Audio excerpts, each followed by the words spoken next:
नमस्कार साथियों, स्वागत है आपका गोल मंत्रालय अकेडमी के परिवार में। आज मैं पढ़ाऊंगा संविधान में जो आपके निर्वाचन आयोग है, पिछड़ा वर्ग आयोग है, अनुसूचित जाति आयोग है और अनुसूचित जनजाति आयोग है। तो ये आपका संविधान का 37वां लेक्चर होगा।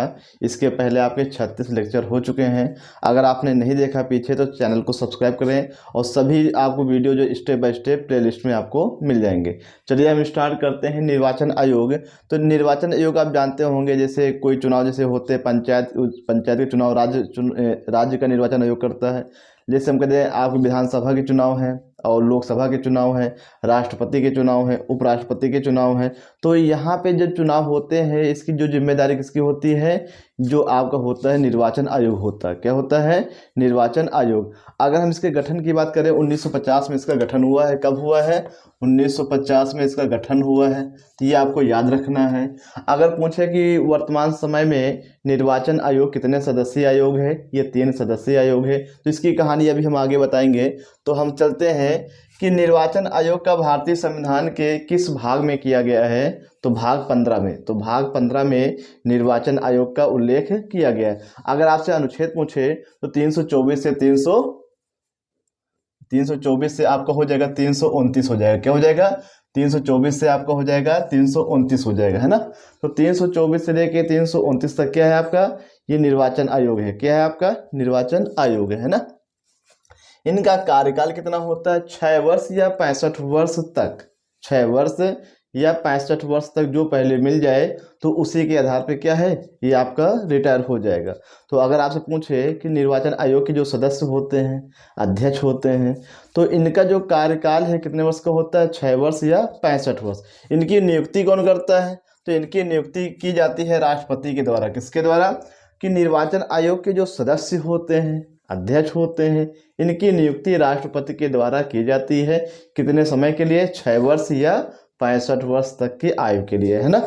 आगे हम देखेंगे कि सुकुमार सेन, है ना, ये क्या है? प्रथम निर्वाचन आयोग के प्रथम अध्यक्ष कौन होते हैं? तो सुकुमार सेन। कौन होते हैं? सुकुमार सेन। अगर आपसे पूछे कि निर्वाचन आयोग के प्रथम अध्यक्ष कौन थे, तो आपका आंसर क्या होगा? सुकुमार सेन। क्या होगा?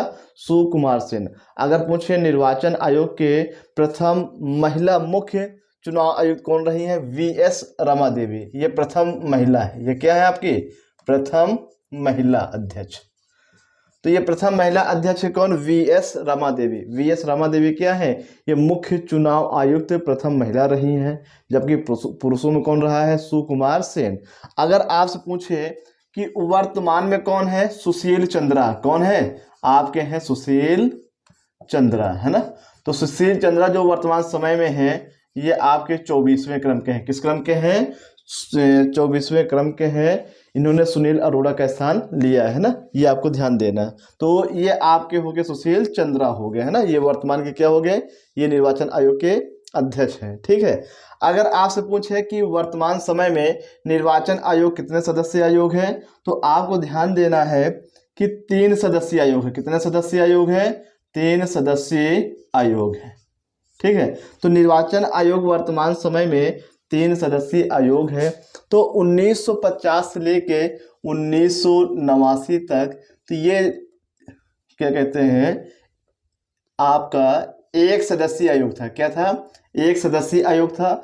और फिर 1989 में, यहाँ लिख दे रहे हैं, 1989 में भारतीय संविधान में 61वां संशोधन होता है। क्या होता है? बहुत पूछा जाता है ये 61वां संशोधन।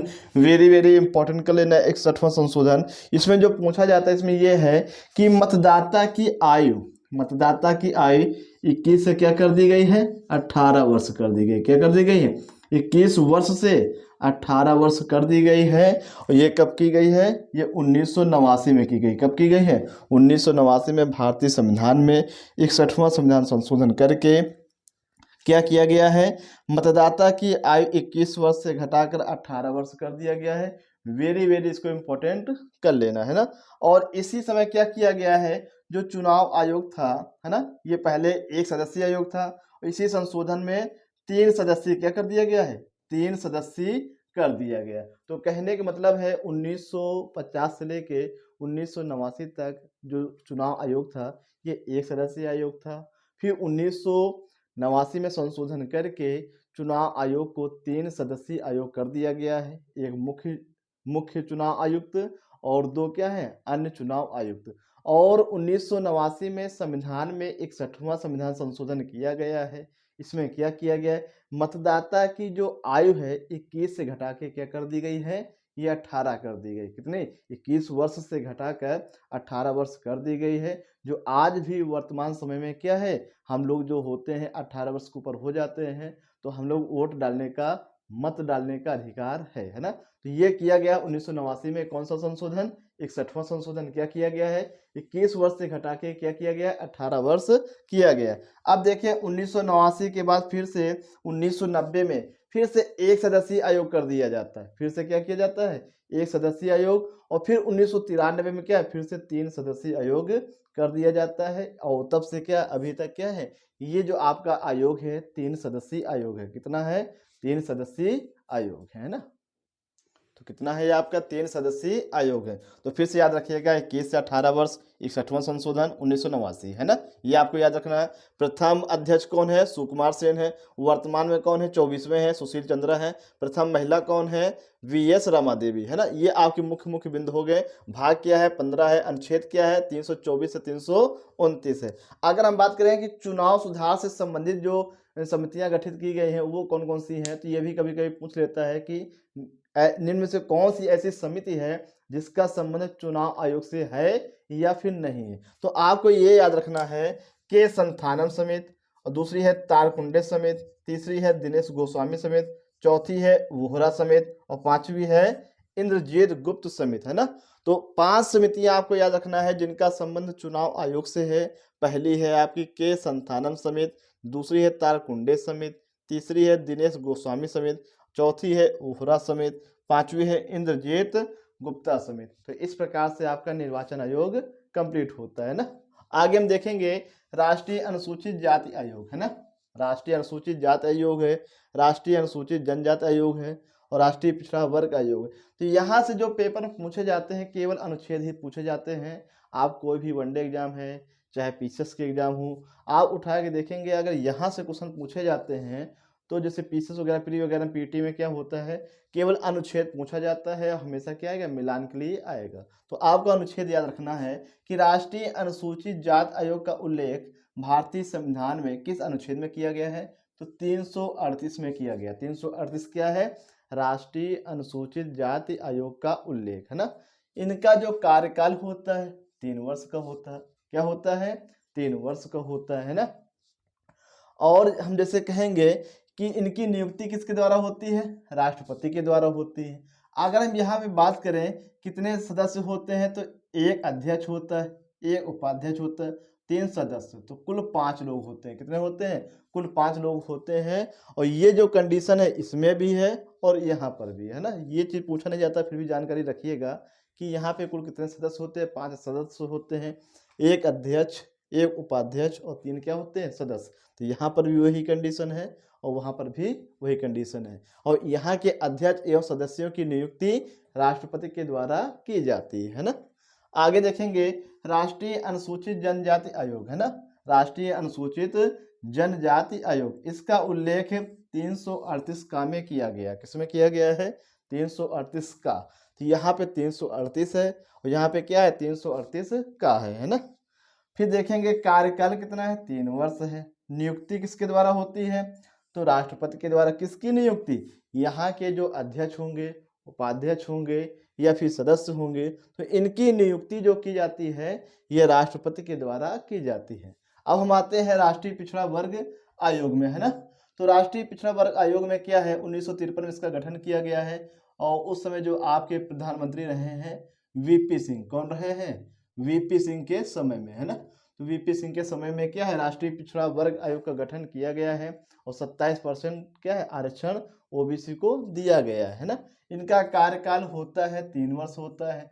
उनकी नियुक्ति अर्थात इनके जो अध्यक्ष होंगे, सदस्य होंगे है ना, तो इनकी जो नियुक्ति है वो राष्ट्रपति के द्वारा होती है। अब देखिए प्रारंभ में ये क्या संवैधानिक संस्था नहीं थी है ना। 2018 में एक विधेयक पारित हुआ है ना। तो आपको याद रखना है कि 2018 में 123वां 123वां एक विधेयक पारित हुआ है ना। 123वां क्या है, एक विधेयक पारित हुआ है। और फिर यही जो विधेयक 123वां है ये एक कानून बन जाता है, 102वां अधिनियम। तो आपको ये याद रखना है कि 102 जो अधिनियम है, संशोधन अधिनियम, तो ये आपका कौन सा है, ये पिछड़ा वर्ग आयोग से संबंधित है ना, कौन सा है। तो देखिए विधेयक और अधिनियम में ये अंतर होता है, जैसे संविधान में कोई चीज़ अगर संशोधन करना है तो संशोधन करने से पहले जब तक एक्ट नहीं बनता है, जब तक राष्ट्रपति की लोकसभा राज्यसभा है, उसके बाद राष्ट्रपति, यानी कि इस कहने का मतलब ये है संसद की जो अनुमति पूर्ण रूप से नहीं मिलेगी तब तक वो अधिनियम नहीं बनता है। अगर जब तक अधिनियम नहीं बनता तब तक क्या कहलाता है, विधेयक कहलाता है। क्या कहलाता है, विधेयक कहलाता है। तो 123वां विधेयक है और संशोधनवा कौन सा है, कानून कौन सा है, 102वां। कौन सा होगा, 102वां है ना। तो इसका संबंध किससे है, राष्ट्रीय पिछड़ा वर्ग आयोग से। तो क्या कहते हैं इसे, 102वां अधिनियम इसे कहते हैं, किसे, राष्ट्रीय पिछड़ा वर्ग आयोग को। और इसका उल्लेख अनुच्छेद 340 में किया गया है ना। तो 102वां याद रखिएगा, अगर पेपर में आता है, अगर विधेयक पूछे तो 123वां होगा, अगर अधिनियम पूछे तो 102 होगा, है ना। तो आज जो सवाल होगा आपका, आपको ये बताना है कि 38वीं समांतर रेखा किन दो देशों को अलग करती है। दूसरा क्वेश्चन है 49वीं समांतर रेखा किन दो देशों को अलग करती है। 38वीं समानांतर रेखा और 49वीं समानांतर रेखा, 38वीं 49वीं समानांतर रेखा, ये जो है किन किन देशों को अलग करती हैं, इसका जवाब आपको क्या कमेंट सेक्शन में लिख के बताना है। धन्यवाद। जय हिंद, जय भारत।